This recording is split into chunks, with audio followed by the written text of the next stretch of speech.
Alan Quinlan is with us. We had Rog on earlier. Still doesn't know where the game's going to be played.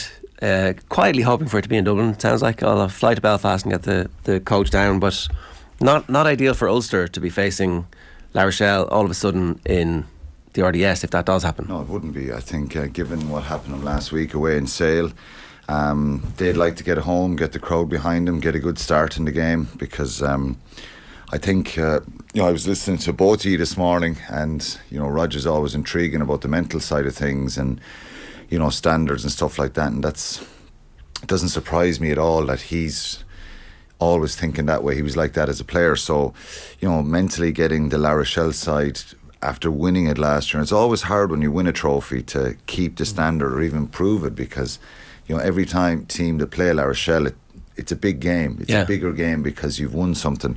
So mentally,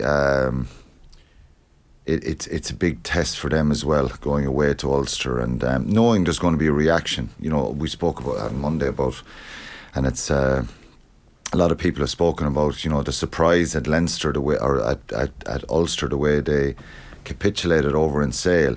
I think there was a hangover from the Leinster game, the second half of the Leinster game in the RDS the week before. We've always questioned their mentality a little bit, respectfully. Because there was a flakiness there. Yeah, and, Ulster are a side that can go to the Toulouse and win like they did last year. Yeah. Produce a brilliant performance, and then they lose the game back in Belfast. So, small margins when at the top level, and the mental side of it is really important. And I think so. It doesn't surprise me that he's continuously trying to push that, because he was like that as a player. But this is a big pressure game for Ulster and Dan McFarland's side. They will want it in Belfast. Going down to Dublin is not going to be ideal for them. It makes it takes away a little bit of that home advantage, the obvious home advantage, and the energy that they can create in the Kingspan. Yeah, I do wonder what the atmosphere will be like. Will there be a lot of La Rochelle fans all of a sudden coming up from Munster and Leinster? I don't think so. Sports fandom is weird. We don't really want our neighbours to be doing well. Yeah, and we're good as Irish people at clipping each other. Then when they come together for Ireland, that's all fine. That's different.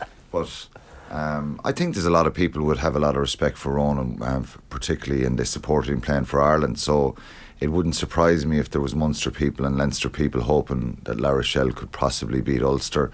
On the flip side of it, there'd be many people thinking it's an Irish side against the French side. We want the Irish side to do well. So you get a mixture of everything there, really, don't you? And we've had that debate for so long. When Leinster are playing, do Munster fans want them to lose or win? Yes. Yeah, well, there's a minority on both sides. There is. It works both ways. When we were winning in 06 and 08, there was probably more of a Leinster. You were likeable, though. Group, yeah. Possibly. It was okay the first time, Alan. I don't know, was I ever likeable, Ger, the way I played? But there was probably more Leinster people saying, well, look, but then when the rivalry and the bitterness and the lack of Leinster not winning it, it's all relaxed now, everyone is. It is relaxed, but it shouldn't be, right? I even had my brother during the week telling me, God, I like watching Leinster, like they're great. And I was there, Jesus, you're gone soft. You know what I mean? So, we want to smarten up a little bit down there. Exactly. Speaking of that game on Sunday, right? Northampton, Munster, 1 o'clock live commentary on Off the Ball on News Talk. What do you expect in terms of a response from Munster to last week? Because they've got a lot of credit for, even O'Gara today in the paper is saying, real signs he enjoys watching them again. You can see what the coaching ticket is trying to do, and that's a dangerous place where you lose a game and you get credit. It's down to expectation and reality. Munster and it's from even the last number of years. I've always thought, if Munster get in near the knockout stages and they get that home quarter-final round 16, they'll be very hard to beat. They're possibly in a quarter-final, semi-final, and then it's kind of roll of the dice, a bit of luck, getting right, injuries. And maybe they could. We saw last year they penalties. Could. Yeah. Foolishly, you might be thinking maybe they could surprise, and if they get in near that end scenario, the history and the stuff might. So there's a few times where I've thought that maybe they have a chance this year. Will with all due respect, and I think they know this themselves, they're not winning the European Cup this year because you have to have real depth in your squad. I think if they get all their players available, and if they'd RG Snyman back, and they've a Dogbo missing, Thomas Ahern at the moment, Finney and Wycherley, so there's a bit of a depth problem there in around the pack to tweak things as they go along. Andrew Conway's still out, Keith Earls is just back. If they had everyone fit and available, I think they'd be a handful for most teams on their day.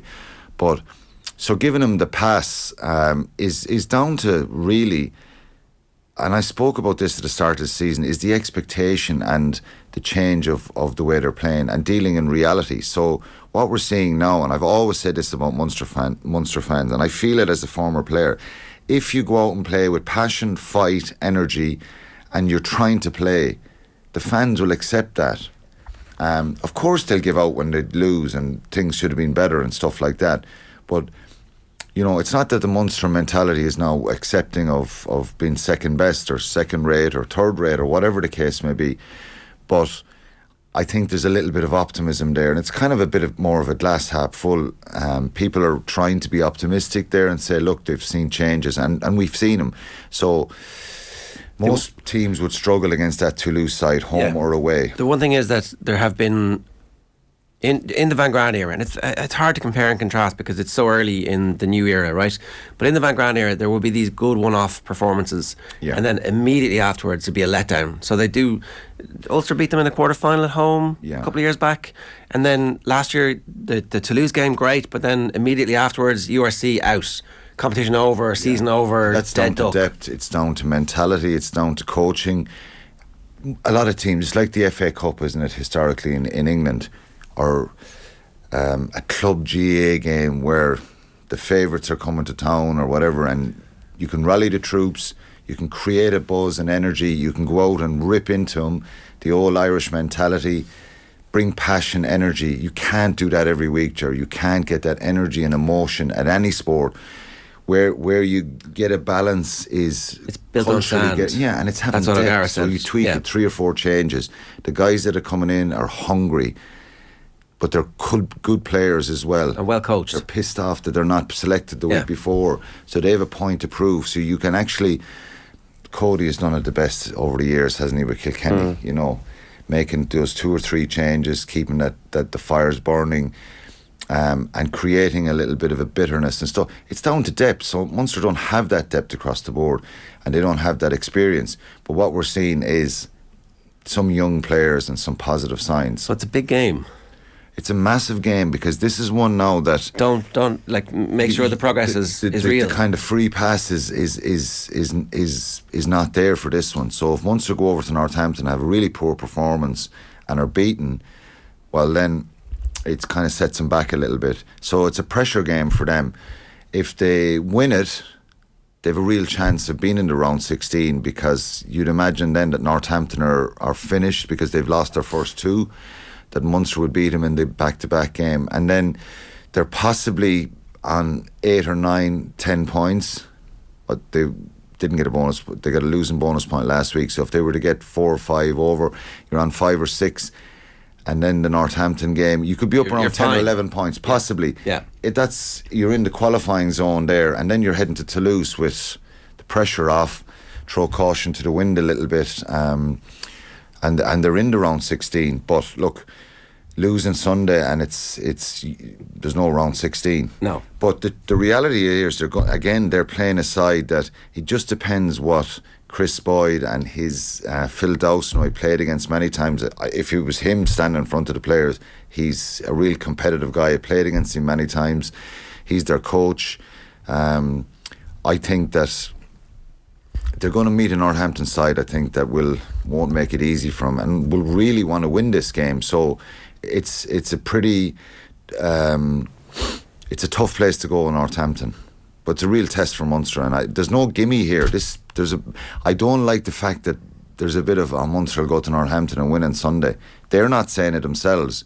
This is going to be a real kind of tough game for them. But there's an opportunity there because it's not a Toulouse, it's not a La Rochelle, it's not a Leinster, it's not a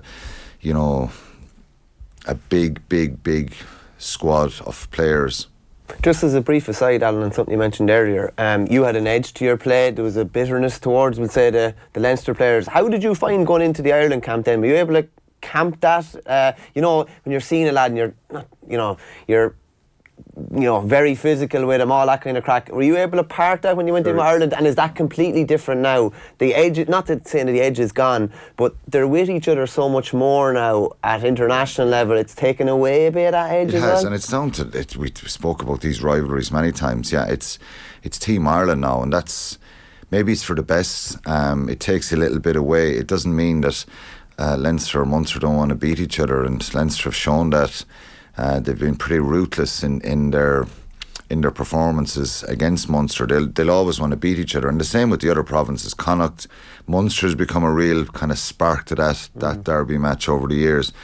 Was I able to park very easily? And you might think I'd be the one that wouldn't, because for the way I played a little bit, but very easily, because I always thought that being selected in an Irish squad was a real privilege, and you've got to buy into it. So I never had an issue with it, and I don't think anyone ever had. I think what would have happened is players would have been, and this happened in 2009 after the Grand Slam, when that famous Rob Kearney statement, when he said the Munster players play with more passion and they're more with Munster than Ireland. So that kind of brought it out in the open and made players more conscious of it, and I think it had a difference, because naturally everyone would mix around together in the hotels and stuff like that, but they wouldn't be heading out. We went on a trip to Lanzarote one time at pre-season training camp in December. I think it was 2006, 5 or 6, and I think we got the pass for a few pints one night, and there was 7 Munster players or 8 Munster players down reception, 1 Leinster player, that was Mal O'Kelly.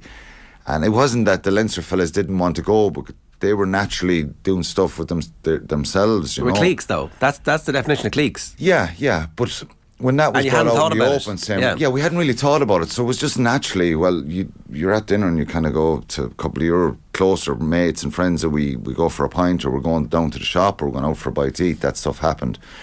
But it didn't always happen, and it didn't happen because of people consciously made decisions to go, well, don't ask him, and keep it quiet. It just was like, we're going for a few pints, and this stuff happened a bit, but it didn't always happen. I remember we were in Bilbao for 2003 World Cup for a training camp, and we went out, and it was everybody kind of in.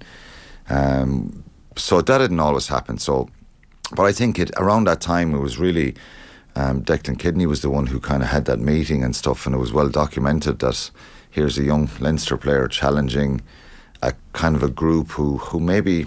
Well, who had won 2 European Cups. Not consciously decided that, we just kind of moved around in the groups together, and but it's different now. They're all mates, they're pals, they do lots of stuff together, they meet outside of rugby and stuff, so it's just different times.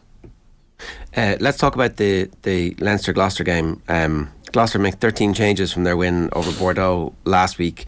I checked the spread, there's 35. Leinster are 35-point favourites for the game tonight.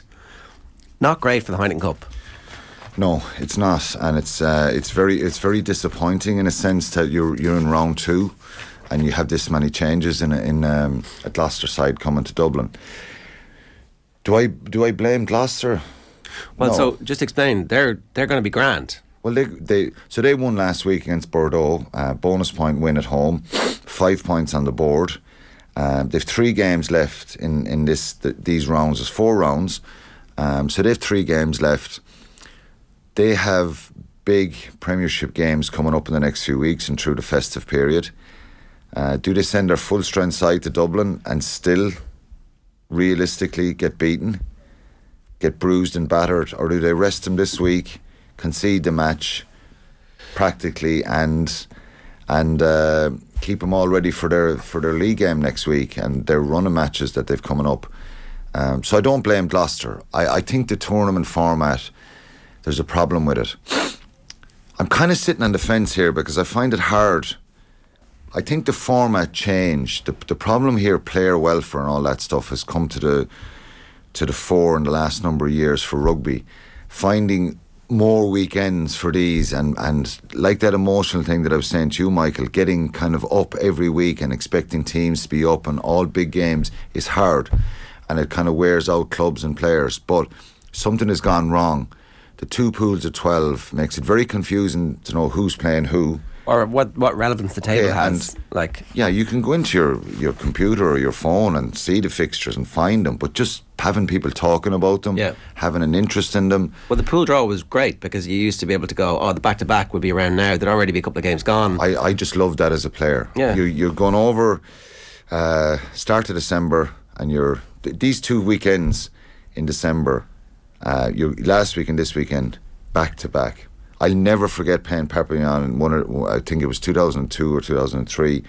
We beat them well in Thomond Park and thought, we're in a good position. We went over there the week after and got absolutely not scoreline, but just we encountered a different beast. They were angry, they were aggressive, they were dirty, the crowd were on top of us.